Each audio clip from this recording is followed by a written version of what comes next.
다 같이 신앙 고백 드리겠습니다. 나는 전능하신 아버지 하나님 천지의 창조를 믿습니다. 나는 그의 유일하신 아들 우리 주 예수 그리스도를 믿습니다. 그는 성령으로 잉태되어 동정녀 마리아에게서 나시고 본디오 빌라도에게 고난을 받아 십자가에 못 박혀 죽으시고 장사된 지 사흘 만에 죽은 자 가운데서 다시 살아나셨으며 하늘에 오르시어 전능하신 아버지 하나님 우편에 앉아 계시다가 거기로부터 살아있는 자와 죽은 자를 심판하러 오십니다. 나는 성령을 믿으며 거룩한 공죄와 성도의 교제, 죄를 용서받는 것과 몸의 부활과 영생을 믿습니다. 아멘. 찬송가 544장, 찬송가 544장을 찬양합니다.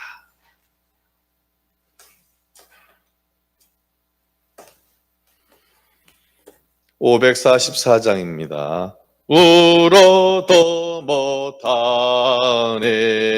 눈물 많이 흘려도 거부럽게 못하고 죄를 씻지 못하니 울어도 못하네 십자가에 달려서 예수 고난 당했네 나를 구원하시리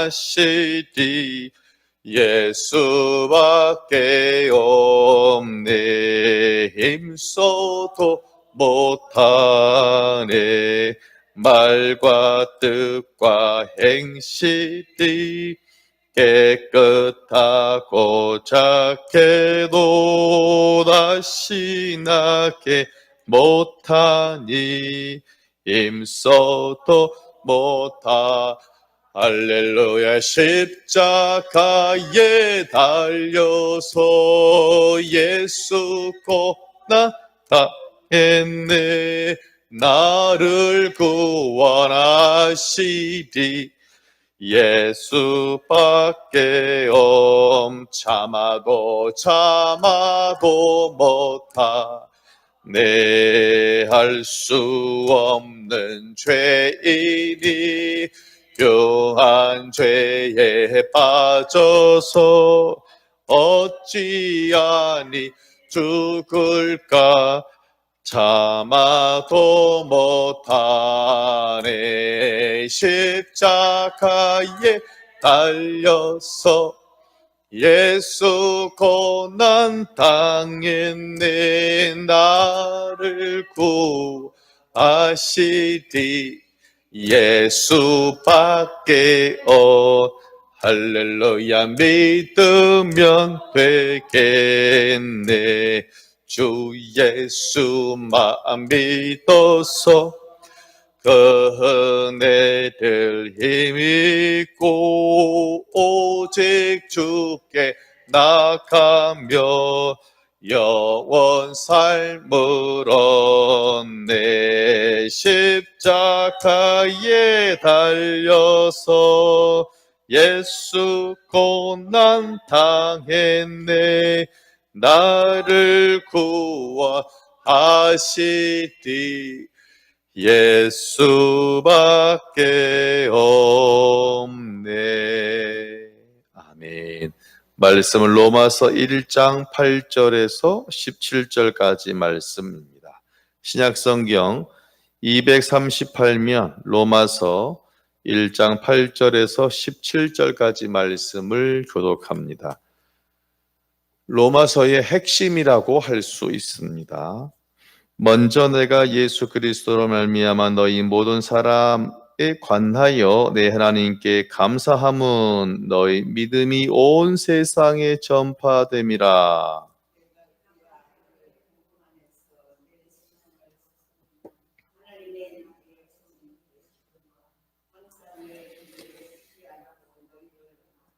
어떻게 하든지 이제 하나님의 뜻 안에서 너희에게로 나아갈 좋은 길 얻기를 구하노라.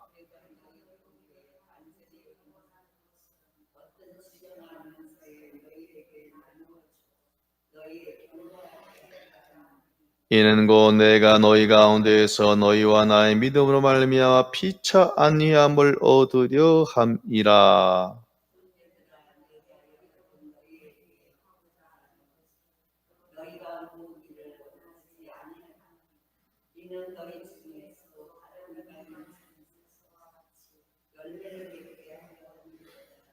헬라인이나 야만인이나 지혜 있는 자나 어리석은 자에게 다 내가 빚진 자로다.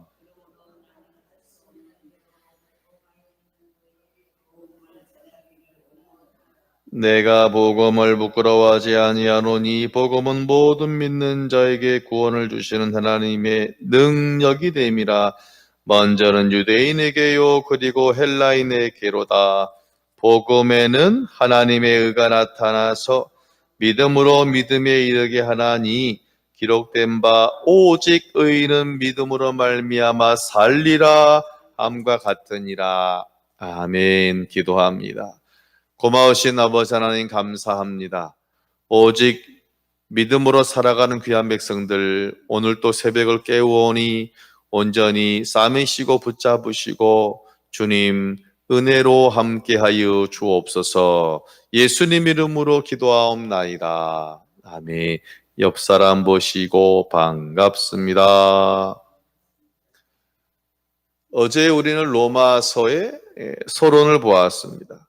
편지로 말하면 인사지요. 안녕하세요. 잘 지내셨어요? 저는 누구라고 합니다. 어제는 그런 내용이었습니다. 자, 사람의 성격을 크게 두 개로 나눈다면 이렇게 나눌 수 있어요. 어떤 사람은 생각보다 행동이 빠른 사람이 있어요. 그렇죠? 그리고 어떤 사람은 이제 생각이 훨씬 빨라요. 그러니까 어떤 문제를 가지고 벌써 행동부터 하는 사람이 있고 생각하는 사람이 있어요.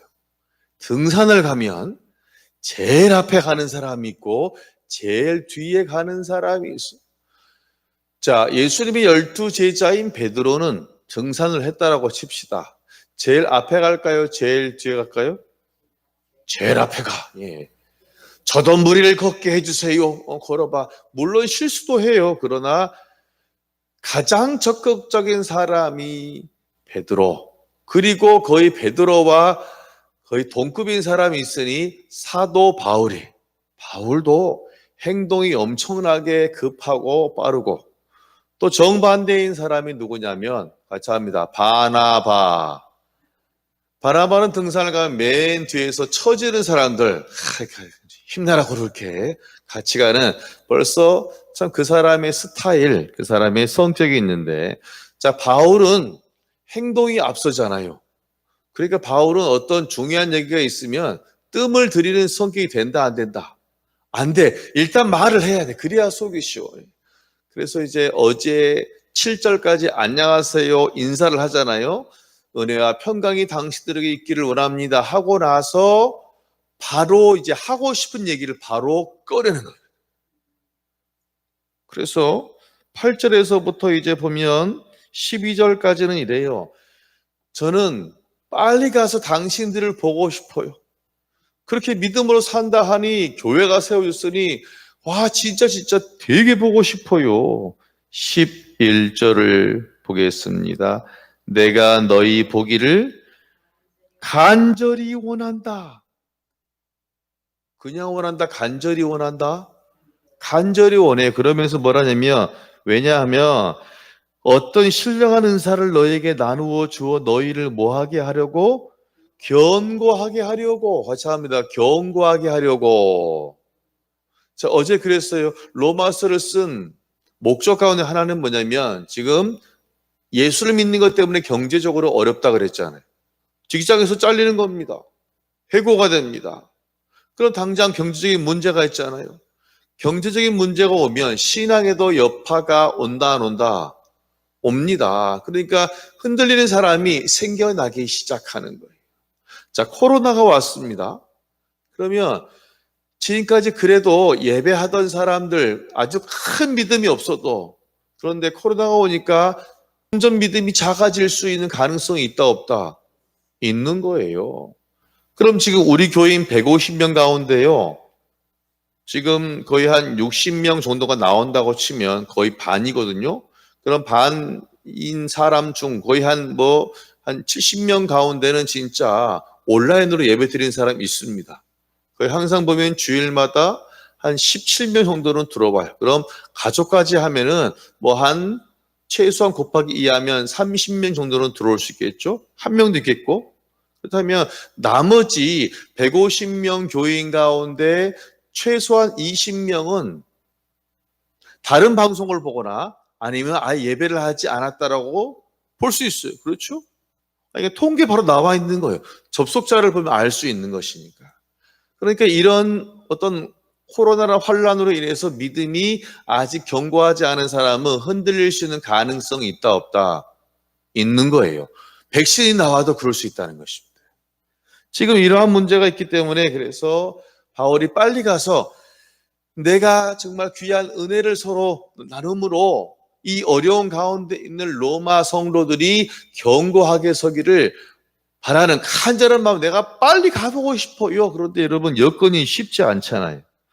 그래서 이렇게 말합니다. 내가 정말 몇 번 가보고자 했는데 쉽지 아니했습니다. 13절을 보세요. 형제들아, 내가 여러 번 너희에게 가고자 한 것을 너희가 모르기를 원하지 아니한다. 말을 어렵게 해놨어. 여러분, 모르기를 원하지 아니한다는 말은 알아달라 이 말이에요. 참 사람이 말이라는 것이 그래요. 제가 한번 그냥 로마에 가보고 싶어요 라는 말과 아직 안 갔지만 실은 제가 로마에 가보려고 이렇게 저렇게 몇 번 제가 해봤습니다 라는 것, 이 두 가지 얘기를 보면 아무래도 편지를 받는 사람은 그냥 처음 한번 가보지요 하는 사람보다는 실은 제가 이렇게 애썼어요 라고 하면 왠지 더 정이 가잖아요. 그렇죠? 고마워요. 어떤 성도가 목사님 저는 힘들지만 새벽 예배를 해보려고 진짜 이렇게 저렇게 해봤어야 하는 분과 새벽 예배는 나랑 전혀 상관이 없어 하는 분과는 벌써 신앙의 모습이 다르잖아. 그러니 이제 편지를 받는 사람들이 또 바울이 편지를 잘 써. 공부를 많이 했어요. 참 머리가 좋아. 그래서 이 편지를 받는 로마 교인들이 그럼 이제 편지를 받으면 다 모아놓고 이렇게 읽어주거든요. 그때는. 그럼 보세요. 벌써 이 정도까지 한 7절, 8절에서 이제 12절까지 읽으면 편지를 지금 읽고 있는 로마 교회 성도들이 바울에 대한 좋은 감정이 생기잖아요. 바울이 그냥 놀러 오는 것이 아니라 우리를 위로해주고 도와주기 위해서 올려는 그런 마음이 있었고 그냥 한 번이 아니라 여러 번 올려는 거 보니까 우리를 참 사랑하는구나. 관심이 있다 없다. 관심 있는 사람이구나라는 것을 먼저 알려주는 거예요. 감사한 것은 뭐냐면 우린 보통 오른손이 하는 것을 왼손이 뭐하게 하라.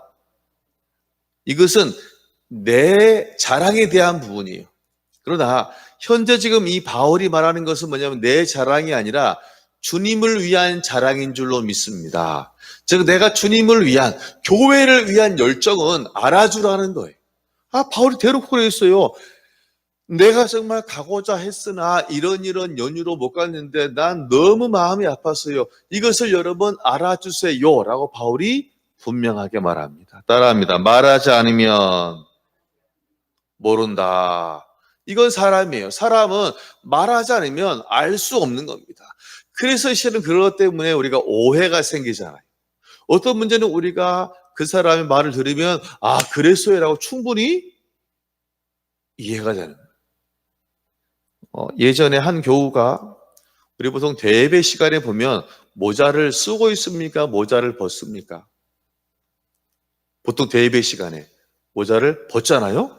보통 그것이 예의잖아요. 어떤 처음 나온 여자 성도님이 나이가 한 60, 70세 옷을 아주 이쁘게 멋있게 입으셨는데 주일 대예배 때 모자를 쓰고 예배를 드리시는 거예요. 우리 생각은 적어도 예배 시간 되면 밖에서 들어왔으면 예배 시작한 모자를 벗고 예배 드려야 되는 것이 그때 일반적인 생각이었거든요. 저도 참 저분이 좀 신앙이 별로 없는가 보다 라고 그렇게 판단을 했었는데, 이제 교회를 등록하고 새가족 공부를 해보고 이야기를 해보니까 모자 쓴 이유가 다른 것이 아니라 암 투병 중인 거예요. 그럼 뭐가 빠집니까? 약이 세기 때문에. 머리가 빠지기 때문에. 그래서 주변 사람들 좀 시선을 의식해서 그래서 모자를 쓰고 있었어요. 전 그냥 예의가 없어서 자기 멋부리느라고 그런 줄 알았거든요. 그 한마디에 다 이해가 되잖아요. 그래서 지금 사도 바울은 저는 지금 당신들이 누구인지 모르지만 얼굴 한번 안 봤지만 저는 지금 당신들을 위해서 기도하고 있고 또한 당신 교회인 로마 교회를 간절히 가보고 함께 믿음을 나누고 싶습니다. 할렐루야. 그런 말을 계속함으로 이 편지 읽는 사람의 마음이 닫히겠어요? 열리겠어요? 열리잖아요. 그러니까 벌써 안 봤지만 몇 번 만난 사람처럼 그런 관계가 형성되기 시작한다라는 사실입니다. 여러분, 저는 참 중요한 걸 발견했어요. 뭐냐면 같이 합니다. 견고하게 하라. 여러분, 우리가 이런 귀한 일에 감당하는 그런 쓰임받는 사람이 되어야 될 줄로 믿습니다. 그래서 바울이 가려는 목적이 여행이 아닌 겁니다. 지금 힘들어하고 넘어지려고 하는, 쓰러지려고 하는 그런 로마 교인들을 내가 붙잡아주고 그것을 내가 힘으로 붙잡는 것이 아니라 은혜로, 말씀으로 붙잡기 위해서 가고 싶다라고 얘기하는. 그래서 그 부분에 대해서 이렇게 말합니다. 감사합니다. 바울은 교회가 세워졌다는 그 자체만으로, 복음이 선포됐다는 그 자체만으로 먼저 감사하고 있어요. 8절을 같이 보겠습니다. 시작. 먼저 내가 예수 그리스도로 말미암아 너희 모든 사람에 관하여 내 하나님께 감사함은 너희 믿음이 온 세상에 전파됨이라.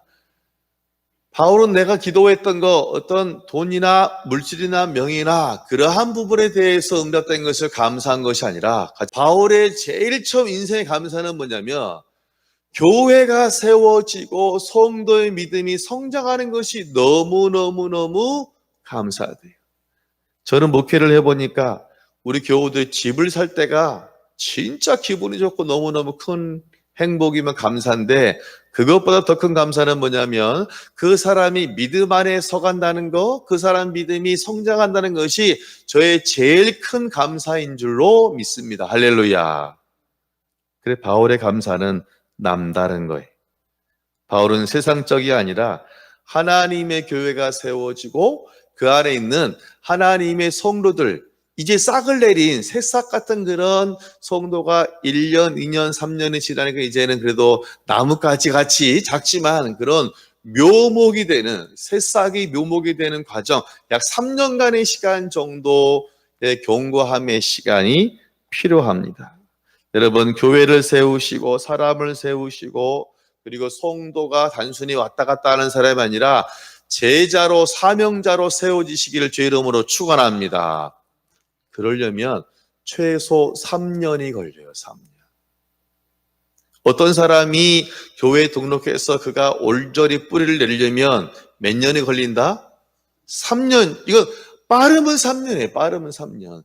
그 일을 누가 감당해야 되냐면 저와 여러분, 특별히 오늘 예배에 나온 여러분, 지금 새벽을 깨우는 그 귀한 분들이 이 일을 감당해야 되는 거예요. 사도 바울은 처음부터 믿음이 있는 사람이 아니었습니다. 잘못 알고 있었거든요. 열정은 있었지만. 사도 바울이 회심을 했어요. 그런데 사람들이 믿어주지 않자 누가 도와줬냐면 등산할 때 맨 밑에 간다는, 맨 끝에 간다는 바나바가 제자 훈련을 하고 품어주고 사람들에게 얘 진짜 회개했거든요. 이중 스파이 아니에요. 믿어주세요. 함께 해주세요. 라고 설명하고 만나는 사람마다 인사하고 계속 그러다 보니까 이제 사람들이 바나바의 이야기를 듣고 사도 바울을 받아주고 그들의 같은 공동체로 인정해 주었다는 것입니다. 여러분, 어제까지 우리의 감사가 무엇이었습니까? 어쩌면 우리의 감사는 세상 사람과 별 다름이 없다. 그렇다면 오늘부터는 감사의 순서가 바뀌어야 돼요. 우리가 내게 주신 돈, 물질, 명예, 건강 이것이 감사고 그 다음에 믿음이 아니라 믿음이 나를 구원하심이 제일 먼저의 감사가 되어야 될 줄로 믿습니다. 할렐루야. 그래서 예수 믿는 사람에게는 그렇다면 최소한 예수님 때문에 우리 얼굴에 기쁨이 있어야 한다는 것입니다. 여러분 정말 경고하며 흔들리지 마시기를 주의 이름으로 축원합니다. 또한 이 일을 여러분이 또한 감당하셔서 진짜 여러분 한 사람 한 사람이 아직 믿음이 연약한 사람의 뭐가 되어줘야 되냐면 따라합니다. 울타리가 되고 버팀목이 되고 이것이 기종 3년 이상 된 성도들이 또한 해야 될 사명이에요. 자, 오늘의 또한 핵심이 뭐냐면 14절을 보시면 헬라인이나 야만인이나 지혜 있는 자나 어리석은 자에게 다 내가 뭐진 자다? 같이 합니다. 빚진 자다. 바울이 이렇게 말하고 있어요. 내가 로마에 가서 또한 여러분 성도들을 만나고 내가 경고하게 하고 내가 또한 로마와 그 다음 계획이 어디 가는 거다? 로마 간 다음에 다시스, 스페인. 그렇죠? 내가 또 다른 더 멀리 가려고 하는 것은 뭐냐면 나는 뭐진 자다? 빚진 자다. 전 깨달았어요. 같이 합니다. 사명자는 빚진 자다. 옆 사람 보세요. 당신은 사명자이고 빚진 자입니다. 할렐루야. 전 충격을 받았어요. 사명자는 빚진 자예요. 우리는 주의 은혜로 구원받고 주의 은혜로 사명자라는 그런 귀한 자리에 쓰임받는 줄로 믿습니다. 여러분, 은혜는 뭐냐면 내가 지불하지 않았지만 그 대가를 누리는 거잖아요? 맞죠? 은혜는 값 없이 받은 건데 전 어제까지 값 없이 받으면 그냥 끝나는 건 줄 알았어요. 그런데 뭐냐면 값 없이 받았지만 우리는 내가 돈을 내지는 않았지만 그 받은 은혜에 대해서 뭐를 쥐고 있다? 빚을 쥐고 있는 거예요. 그래 바울은 이렇게 말합니다. 헬라인이나 야만인이나 지혜 있는 자나 어리석은 자에게 나는 다 내가 그들에게 뭐를 줬다? 빚을 줬다. 복음의 빚을 진 거예요. 그래 바울의 사명은 뭐냐면 바울이 인생을 살아간다는 것은 뭐냐면 그것은 빚을 갚는다는 행동인데 그건 뭘로 갚느냐? 돈을 주느냐? 그것이 아니에요. 뭐를 주는 거? 복음을 전파하는 것이 내가 하나님께 진 빚을 갚는 것입니다. 그런 목사님 사명자는 그 빚을 언제까지 갚아야 돼요? 먼 강 건널 때까지? 요단강 건널 때까지 여러분 빚을 갚으시기를 주의 이름으로 축원합니다. 그래서 여러분 사명자의 빚은 우리가 주님 부르시는 그 날 그 순간 분초까지 우리는 결국 그 사명을 가지고 있는 것입니다. 이 부분은 제가 처음 설교하는 것 같아요. 사명자는 빚쟁이라니까요. 하나님께 빚을 진 사람 우리가 또한 평생 갚아야 하는 것입니다. 자, 세 번째로 이제 이 로마서의 핵심이 나오는데요. 자, 16절을 보겠습니다. 시작. 내가 복음을 부끄러워하지 아니하노니 이 복음은 모두 믿는 자에게 구원을 주시는 하나님의 능력이 됨이라. 먼저는 유대인에게요 그리고 헬라인에게로다 하면서 그 다음 17절에 보면 오직 의인은 뭐로 살리라? 믿음으로 말미암아 믿음으로 산다. 여러분 사도 바울은 나는 복음을 부끄러워하지 않겠다. 자, 복음이 누구 이야기입니까? 예수님의 얘기예요. 예수님이 뭐 하셨는데요? 우리의 죄를 사하기 위해서 이 땅에 오셨고 33년의 인생 가운데 3년은 공생애를 하셨죠.